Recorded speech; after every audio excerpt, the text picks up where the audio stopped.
Hi, I am Krishna Prasad Gangaraju. Now I am going to explain 15th question in 6.2 exercise of progressions. Find 20th term from the end of the AP 3, 8, 13, so on to 53. So once again, find 20th term from the end of the AP. 20th term కనుక్కోవాలట.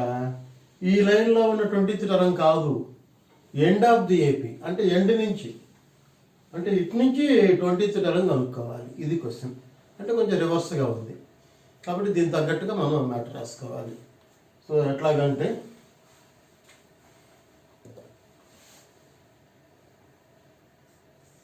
The given AP is ఏంటా AP 3, 8, 13 so on 253. ఇది మనకి ఇచ్చిన AP. ఈ ఏపీలో మనకి 20th term కనుక్కోవాలి from the end. End అంటే ఈ సైడ్ నుంచి 20th term, ఈ సైడ్ నుంచి 20th term అంటే మనం రివర్స్లో రాయాలి. రివర్స్లో రాసే ఫస్ట్ 253 రాస్తాం. నెక్స్ట్ ఎంత రాయాలి? ఇక్కడ డిఫరెన్స్ చూసుకుని కామన్ డిఫరెన్స్ ఎంత ఉందో దానికి అంత లెస్ చేసి రాయాలి. సో ఇక్కడ కామన్ డిఫరెన్స్ కనుక్కోవాలి. So common difference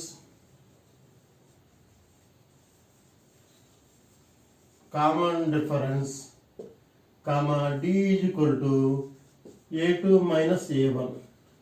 a2 minus a1 means 8 minus 5. 8 minus 3, that is equal to 5.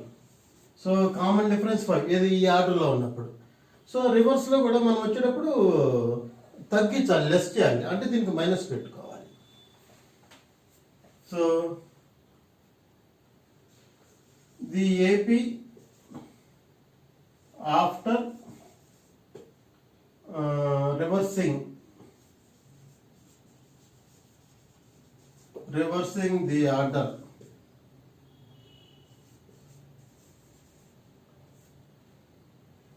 After reversing the order ఏమొస్తుందంటే ఫస్ట్ 253, ఇప్పుడు డిఫరెన్స్ ఎంత 5 మనం లెస్ చేయాలి. ఎందుకంటే ఇలా ఈ సైడ్ అయితే ఇంక్రీజ్ అవుతుంది, ఇటు రివర్స్లో వచ్చేటప్పుడు డిక్రీజ్ అవుతుంది. అంటే 5 లెస్ చేస్తే ఎంత అవుతుంది? 248. Next 243 so on. ఓకేనా? ఇందులో సో ఆన్ లాస్ట్ నెంబర్ 3. ఓకేనా? సో ఇక్కడ మనం ఇందులో రివర్స్ చేసిన తర్వాత 20th term కనుక్కోవాలి. సో 20th term ముందు ఫస్ట్ టర్మ్ కనుక్కుందాం. First term a is equal to 253 common difference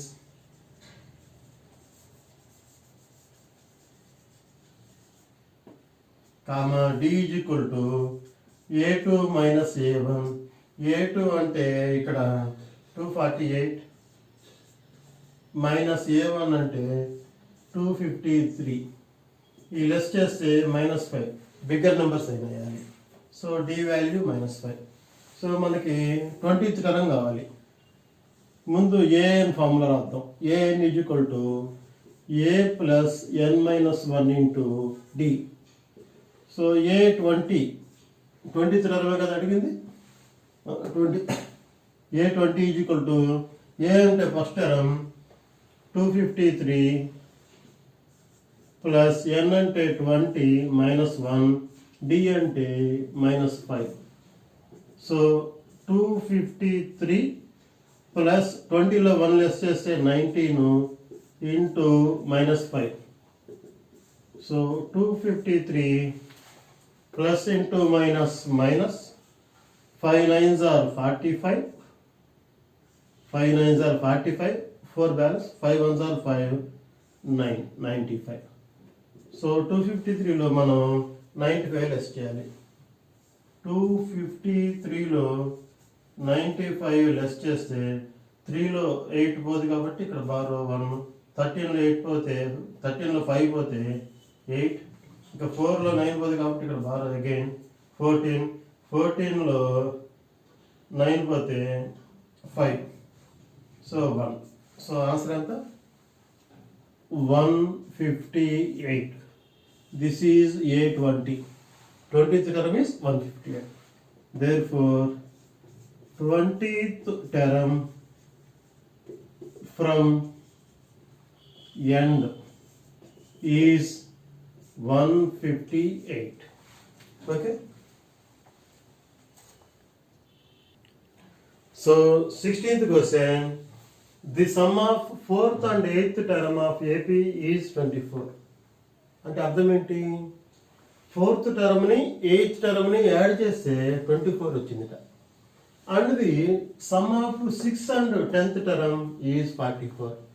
6th టర్మ్ని 10th టర్మ్ని సమ్ యాడ్ చేస్తే 44 వచ్చిందిట. అయితే ఫస్ట్ 3 టర్మ్స్ వేద్దాం. వన్ ఆఫ్ ది ఇంపార్టెంట్, ఏమన్నీ ఇండైరెక్ట్ క్వశ్చన్స్ అన్నమాట. పేపర్ కొంచెం ఇదిగా ఉండాలంటే మనం టు ప్రాక్టీస్. కొంచెం డిఫికల్ట్గా ఉందంటే ఇటువంటి క్వశ్చన్స్ వస్తూ ఉంటాయి. మనం జాగ్రత్తగా ప్రాక్టీస్ చేస్తే అన్నీ ఈజీగా ఉంటాయి. ఓకేనా? సో దీనికి అట్లా మళ్ళీ ఇంకోసారి చూద్దాం. 4th term 8th term add చేస్తే 24 వస్తుంది. And 6th term 10th term add చేస్తే 44 వస్తుంది. ఓకేనా? సో దాన్ని రాసుకుందాం. లెట్ ఫస్ట్ టర్మ్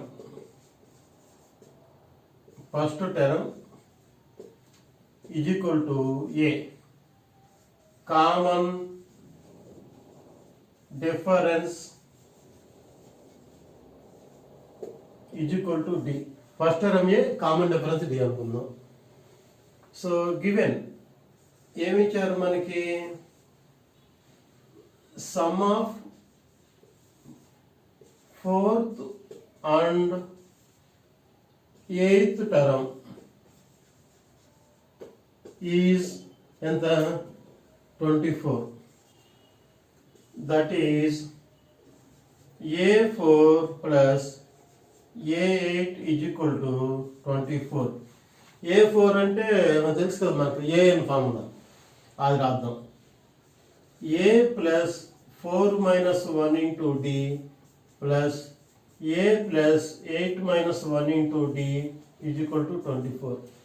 ఎందుకు రాసామంటే formula AN is equal to A plus N minus 1 into D. ఆ ఫార్ములాను బేస్ చేసుకొని రాసాం. So A plus 3D plus A plus 7D is equal to 24. అంతే కదా? 4 నుంచి 1 పోతే 3, 8 నుంచి 1 పోతే 70. సో ఇక్కడ A, ఇక్కడ A, plus plus same signs, we have to add them.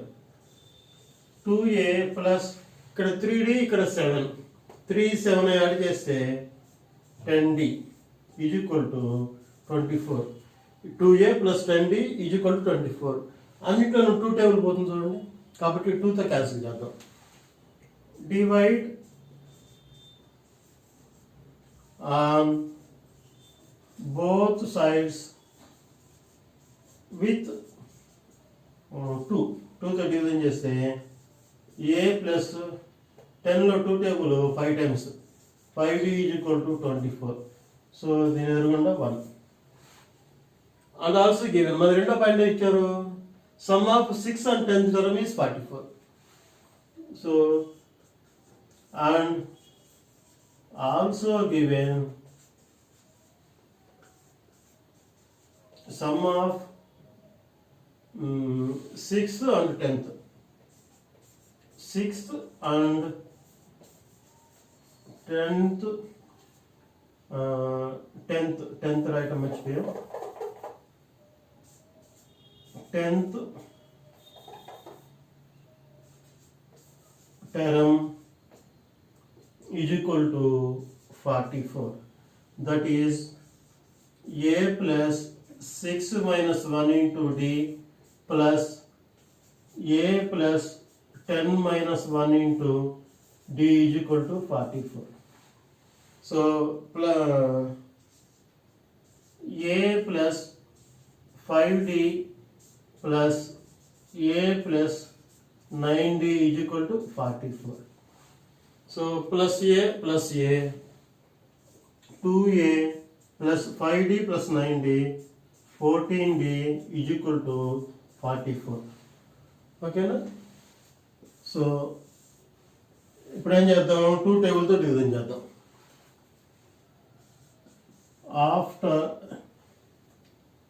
After కాదు, divide on both sides with 2తో డివిజన్ చేద్దాం. అప్పుడు ఏమొస్తుంది, a ప్లస్ 14లో 2 టేబుల్ ఎన్నిసార్లు పోతుంది, 7 టైమ్స్. 70 ఈజ్ ఈక్వల్ టు 44లో 2 టేబుల్ 2 2s 2 2s 22. సో దీని ఎదురుగుండా 2. ఈ ఫస్ట్ ఈక్వేషన్ సపరేట్ చేద్దాం సెకండ్ నుంచి. అప్పుడు ఏ వాల్యూ డి వాల్యూ వస్తుంది. Subtract 1 from 2. 1ని సపరేట్ చేద్దాం 2 నుంచి. సో 2 పైన రాసుకోవాలి. a plus 7d is equal to 22. ఫస్ట్ది a plus 5d is equal to a plus 5d is equal to 20. a plus 5d is equal to 24. ఇక్కడ wrong రాశాం. ఏంటంటే wrong 2 table ఇక్కడ చేసాం, ఇక్కడ 2 టేబుల్తో చేయలే కాబట్టి రాంగ్ వచ్చేసింది. కాబట్టి ఇక్కడ 12. అదే ఆన్సర్ ఎక్కువగా ఉంది ఏంటని చూస్తే మనకు అర్థమైపోయింది విషయం. కాబట్టి చాలా జాగ్రత్తగా ఉండాలి మీరు. మిస్టేక్స్ పడకుండా జాగ్రత్త ప్లాన్ చేసుకోండి. 24ని 2 టేబుల్ తెలిసి 2 1s 2 2s. కాబట్టి ఇక్కడ 24 కాదు, ఎంత, 12. సో సబ్ట్రాక్షన్ చేస్తే minus minus minus cancel. 2d is equal to 0 1.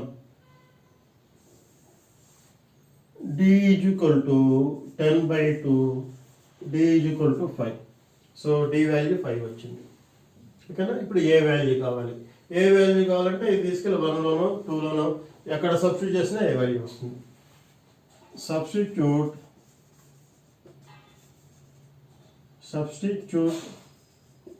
d is equal to 5 in 1లో పెడదాం. 1 అంటే ఏంటి, a plus 5d is equal to 12. So a plus 5d అంటే 5 is equal to 12. So a plus 25 is equal to 12. a is equal to 12 minus 25. So 25 నుంచి 12 లేస్తే different science subtraction చేయాలి.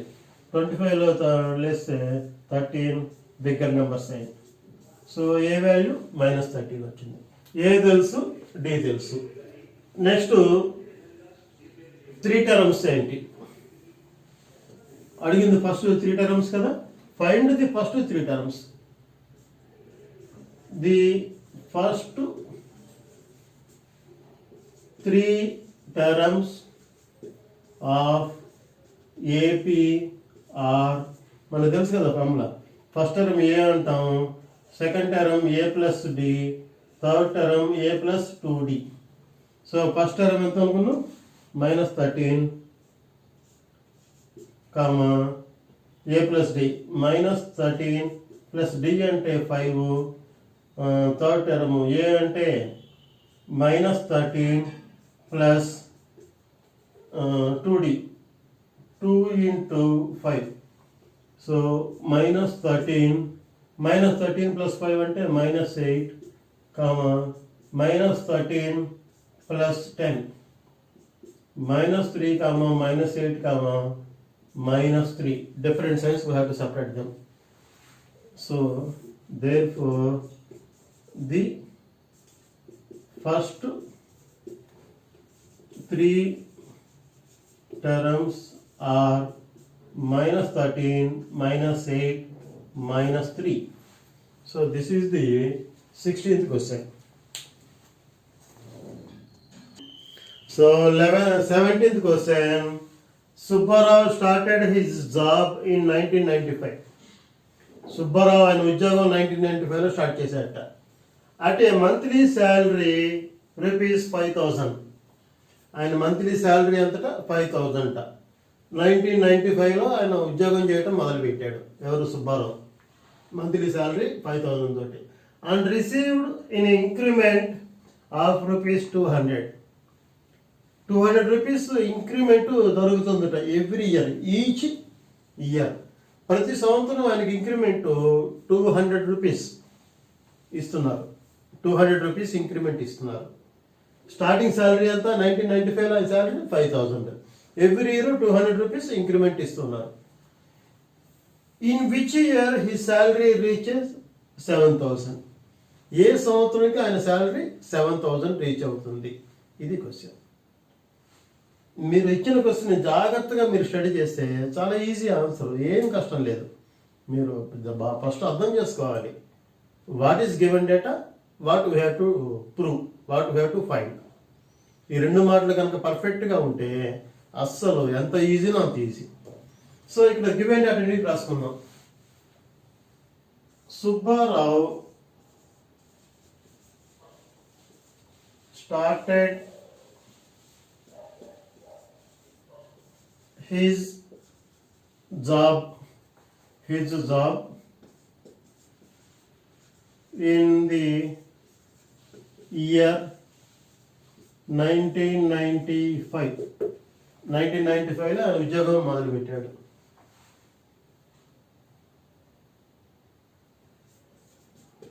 His monthly salary is, monthly salary అంటే starting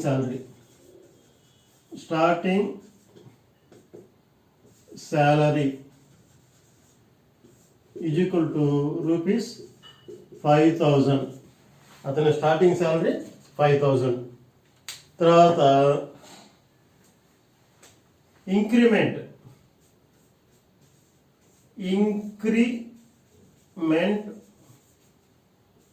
every year.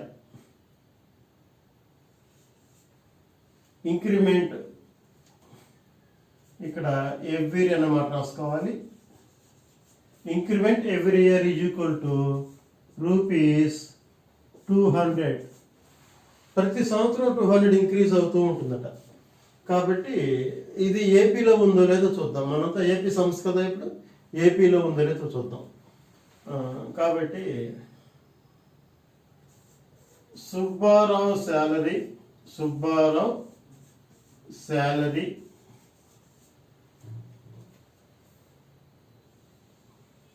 In every year is like this. ఏ విధంగా ఉంటుంది? First 5,000 first year, second year 5,200 increment కాబట్టి ఆ next year 5,400, 200 add అవుతుంది కాబట్టి ఆ నెక్స్ట్ ఇయర్ 5,600. సో అలా వెళ్తూ ఉంటుంది అన్నమాట. ఇప్పుడు చూడండి, ఇది ఏపీలో ఉందో లేదో తెలిసిపోతుంది. ఇక్కడ డిఫరెన్స్ ఎంత? 200. ఇక్కడ డిఫరెన్స్ ఎంత? 200. ఒకసారి చెక్ చేద్దాం. A2 minus A1 is equal to 5,200 minus 5,000. That is equal to 200. So A2 minus A1 is equal to 200. 1 రాసుకుందాం. అదేవిధంగా A3 minus A2 రాద్దాం. A3 value 5,400 minus 5,200. That is equal to 200 difference. దీని ఎదురుండే 2 రాసుకుందాం. A3 minus A2 value 200 వచ్చింది. కాబట్టి from 1 and 2 values ఈక్వల్గా ఉన్నాయి కదా. ఎప్పుడైతే values ఈక్వల్గా ఉన్నాయో అంటే కామన్ డిఫరెన్స్ ఈక్వల్గా ఉంది కాబట్టి అది ఏపీలో ఉన్నట్టే. From 1 and 2 A2 minus A1 is equal to A3 minus A2. Therefore, this is equal to D. Therefore, this progression is in AP. ఈ ప్రోగ్రెషన్ ఏపీలో అనుకున్నాం. సో ఏపీలో ఉంది కాబట్టి లెట్ అతని శాలరీ 7,000 ఎప్పుడు రీచ్ అవుతుందని అడుగుతున్నారు. Let his salary rupees 7,000 reach